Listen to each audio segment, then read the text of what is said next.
आज 24 डिसेंबर साने गुरुजींचा जन्मदिवस. साने गुरुजींचं पूर्ण नाव पांडुरंग सदाशिव साने. त्यांना लिखाणात बरेचदा ते श्याम म्हणूनही उपयोग करीत, श्याम नावाचा. तर या श्यामचा जन्म रत्नागिरी जिल्ह्यातील पालगड गावात झाला आणि त्यांचं प्राथमिक शिक्षणही पालगडलाच झालं. पण पुढच्या शिक्षणासाठी गावात शाळा नव्हती आणि बाहेर जायचं म्हटलं तर घरची परिस्थिती अतिशय हलाखीची. पण शिकण्याची दुर्दम्य इच्छा.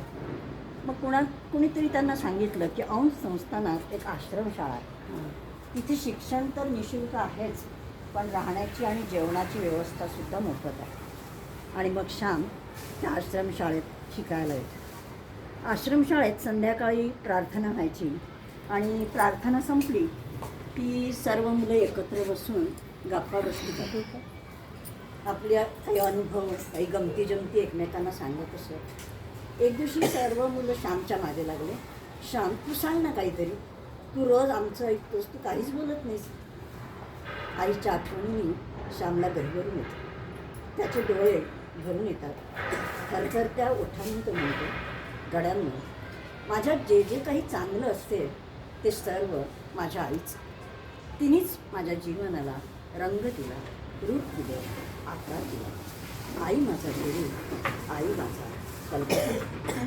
त्या आईच्या कितीतरी आठवणी मी माझ्या हृदयात खोलवर साठवून ठेवल्यात. त्यातलीच एक एक आठवण मी तुम्हाला सांगत जाईल. आणि मग श्यामनी सांगितलेल्या त्याच्या आईच्या आठवणी म्हणजे श्यामची आई हे पुस्तक, त्यातलीच एक कथा मी आज सांगते तुम्हाला.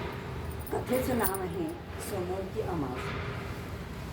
आपल्याकडे जसं आपण वटपौर्णिमेचं व्रत करतो, त्या दिवशी वडाच्या झाडाची पूजा करतो, एकमेकींना हळदी कुंकू देऊन ओटी वगैरे करतो, तसंच कोकणामध्ये ही प्रथा आहे की सोमवती अमावस्येला सुवासिनी स्त्रिया पिंपळाच्या झाडाची पूजा करतात. आणि जशी आपली ऐपत असेल त्याप्रमाणे 108 वस्तू देवाला अर्पण करतात आणि मग तिचा एकमेकींना वाण म्हणून टाकतात. घरची परिस्थिती चांगली असताना श्यामच्या आईने हे व्रत घेतलं होतं आणि तुम्हीसुद्धा अशा चिक्कू, आंबे, सुपारी, खण, नारळ अशा वेगवेगळ्या वस्तू वाण म्हणून वाटलेल्या होत्या.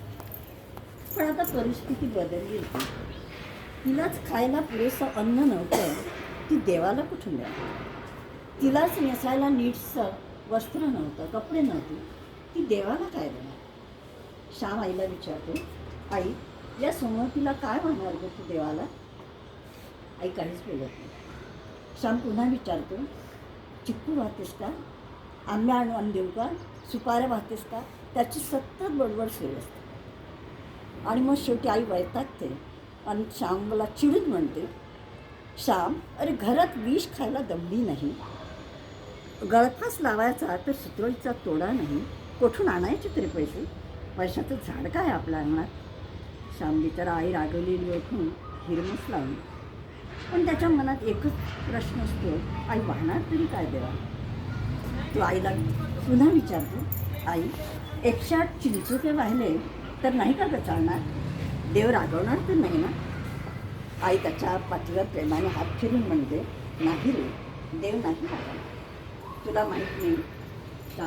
अरे, सुदाम्याने आणलेले पोहे श्रीकृष्णाने किती मिठक्या मारीत खाल्ले. शबरीची उष्टी बरं श्रीरामाने कशी आवडीने खाल्ली. श्याम, अरे देव भुकेला असतो, भक्तीचा भुकेला असतो. त्याला प्रेमाने काही द्या, त्यात भाव भक्तीचा ओलावा असला हवा. अरे मग चिंचोकेच काय? भक्तांनी 108 दगड जरी दिले तर त्याला ते खडीसाखरेप्रमाणे गोड लागते. आणि तो ते शतकाने शतक चघळत बसेल म्हणेल, वा, भक्तांनी काय मधुर मेवा दिला, लवकर फुटतही नाही की विरघळतही नाही. पण शबरीसारखी, द्रौपदीसारखी कुठे रे माझी भक्ती? श्याम पुन्हा विचारतो, मग वाहणार तरी तू काय देवा?